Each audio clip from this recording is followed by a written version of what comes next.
Imperial and cawing all around the ruins. They must be panicking with rumors flying of the superweapon. Maybe they hoped to find and destroy the base before he could put the Skyripper into action. The Skyripper was whining and heating up. It will be time to use that energy soon.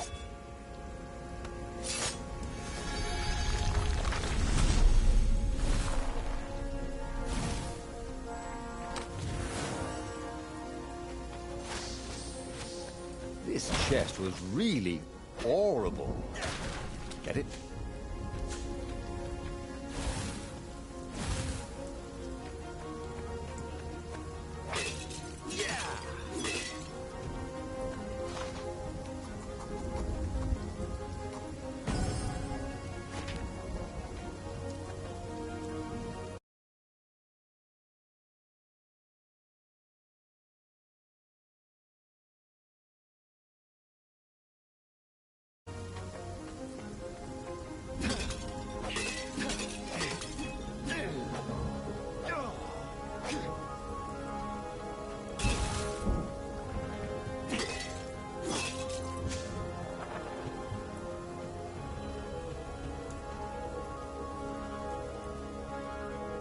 This thing really needed a roof.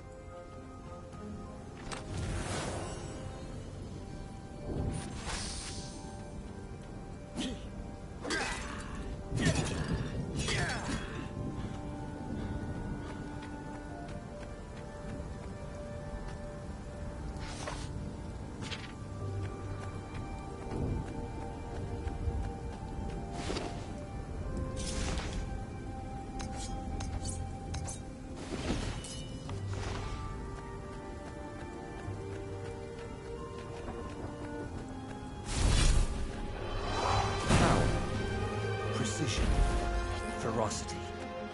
The device was a woman. Buy it a drink.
Portals made him a little nervous, like a slide whose other end you couldn't see.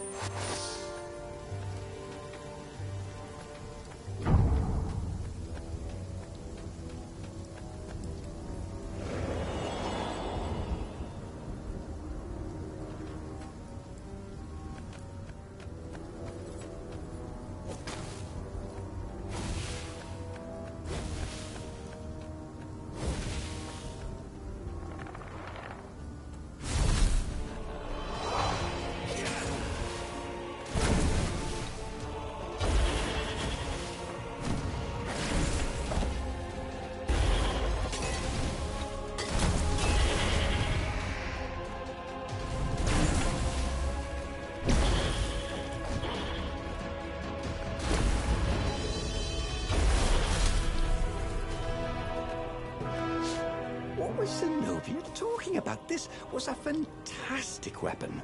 Ravens burst into flames with just a touch of its killer beam. He was tempted to leave it on all the time, but he didn't want to accidentally slice off some council toad's head or tongue. She'd been trying to distract him. Well, this time, No one was going to distract him.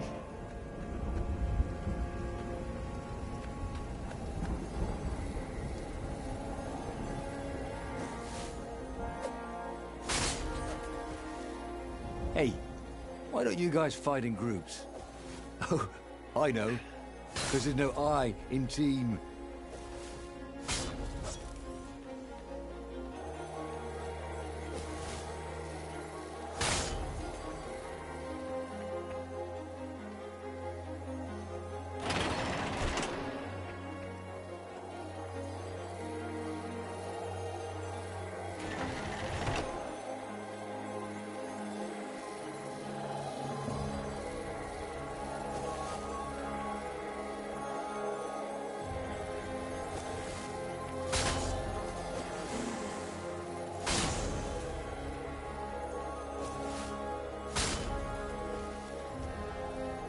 Give me a lever, said Archimedes, and I shall open a gate.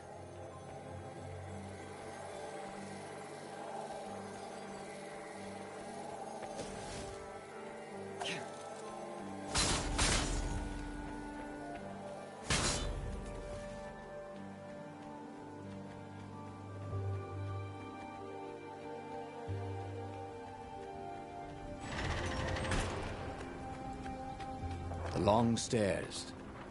So he was close to the rebel base. Nothing was on fire.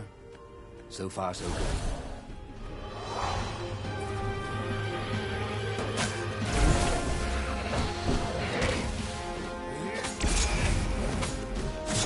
Ice walls only let you through if they knew you were cool.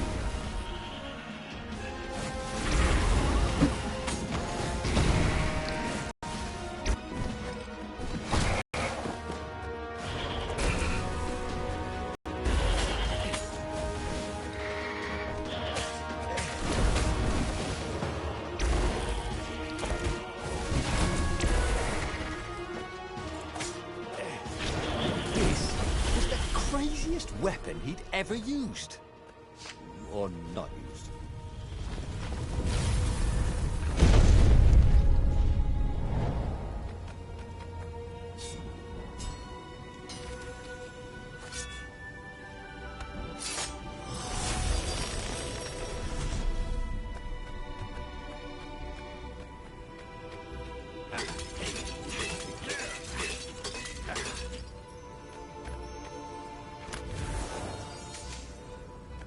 Sensed the jewel's power.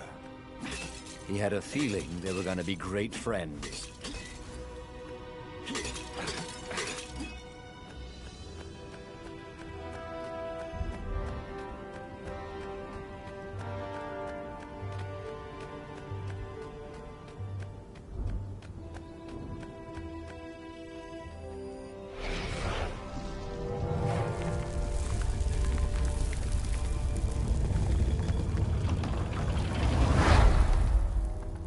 As he headed towards the council chamber, Bernardo felt everyone watching him.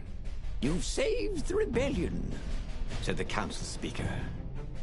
"Frankly, we were afraid you'd turn aside to save that idiot Lapino." "If you never make sacrifices," he said, "you're probably not doing the right thing." The speaker nodded. "Are you ready to lead the charge?"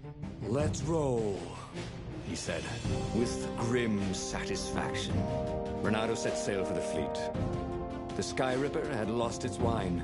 It was humming now, as if it had taken some time to seat properly. He had always been irresponsible. This time, made the hard decisions. He was a real hero. Lovers turned enemies. Finally, he could...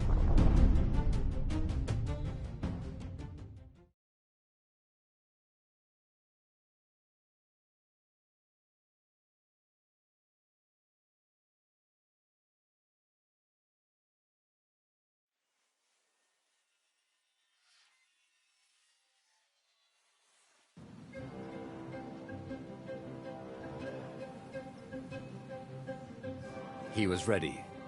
So was Sky Ripper. The Sky Ripper had a will of its own. It picked out its own targets and set them on fire. This was going to be a short battle. He would set the ships on fire if he didn't need them to get to the Emperor. And he wondered if he'd see Zenobia. or if she'd flee. Wouldn't she be proud of him? At least, a bit of respect. He'd become an all-conquering hero.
The mysterious sword from the East made you so fast you could catch a fly with your chopsticks.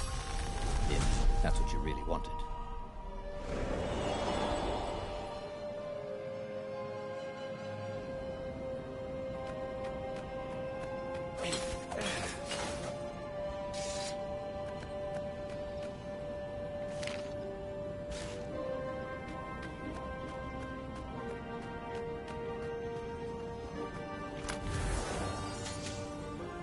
Boy, someone has spent a lot of money for a graduation present.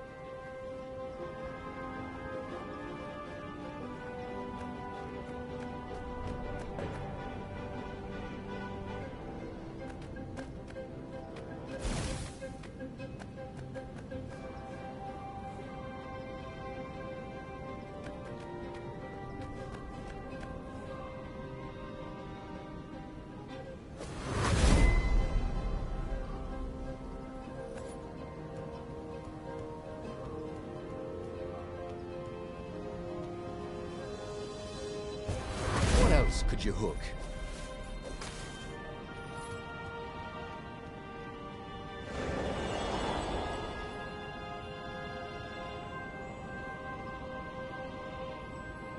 There was a parchment on a signpost. It was from her. Every time you fire, you risk the destruction of the universe. That's insane. We surrender. He'd done it. He'd played chicken with Zenobia, and won. He could hear the horns blaring the retreat. She was wiser than he was, that was for sure. But wisdom didn't win battles.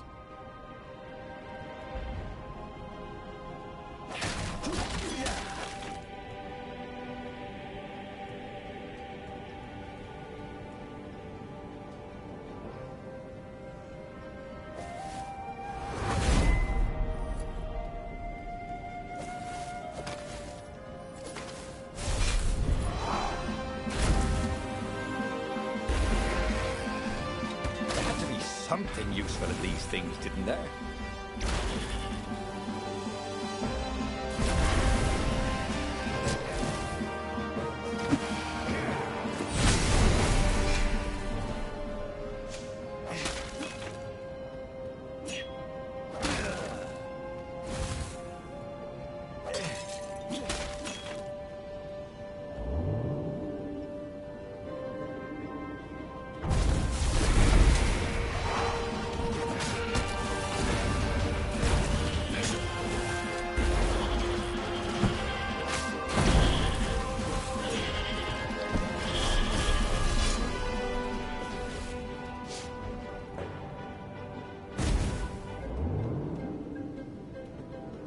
A very clever engineer named Elon Musk got his start making floating platforms.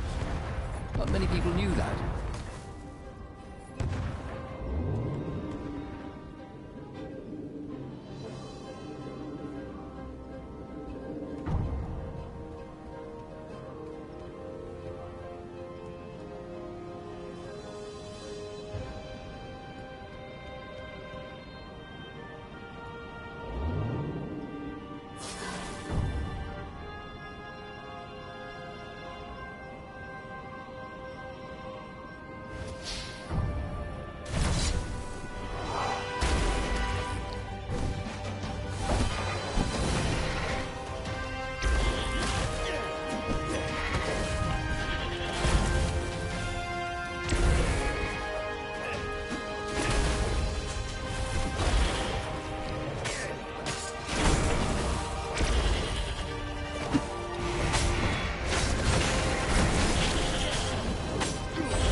And there was Zenobia, wearing the white robes of surrender.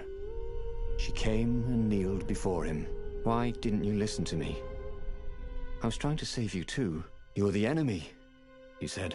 I was never your enemy, Renato. Then she spoke a terrible word and made a gesture with her hand. She stopped moving, covered in frost, and he wondered why she'd frozen herself. Then the Sky Ripper froze, and then, for a moment, he felt very cold and discovered that he couldn't move.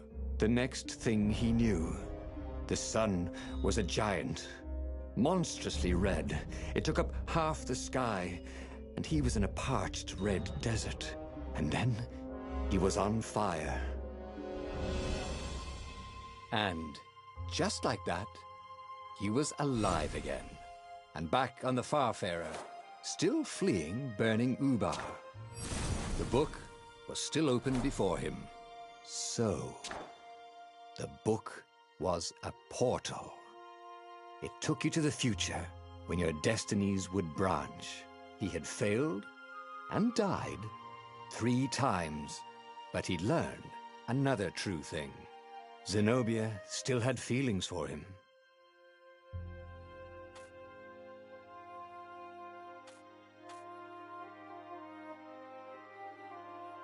But he was starting to feel